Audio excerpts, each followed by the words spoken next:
শামশেরগঞ্জের বিভিন্ন প্রান্তে জুয়ার থেকে হানা পুলিশের, গ্রেপ্তার 46 জন জুয়ারি, বাজেয়াপ্ত প্রায় 14,000 টাকা। কালীপুজোর পরের রাতেও জুয়া, এবার বিভিন্ন প্রান্তে জুয়ারিদের বিরুদ্ধে অভিযান চালালো শামশেরগঞ্জ থানার পুলিশ। মঙ্গলবার গভীর রাতে একাধিক জায়গায় হানা দিয়ে মোট 46 জন জুয়ারিকে গ্রেপ্তার করল জঙ্গিপুর পুলিশ জেলার অন্তর্গত শামশেরগঞ্জ থানার পুলিশ।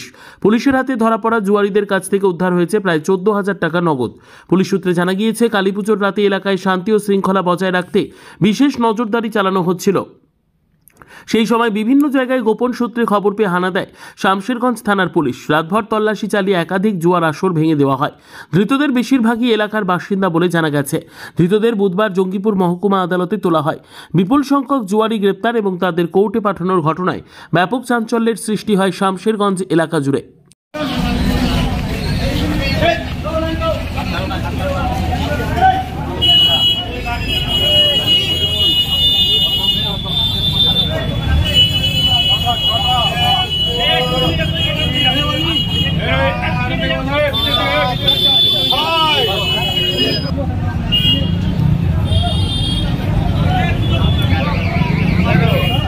चल दौड़े दौड़े दौड़े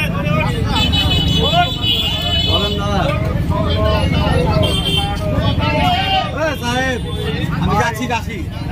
হ্যালো, থানায় থানায় থানায় থানায়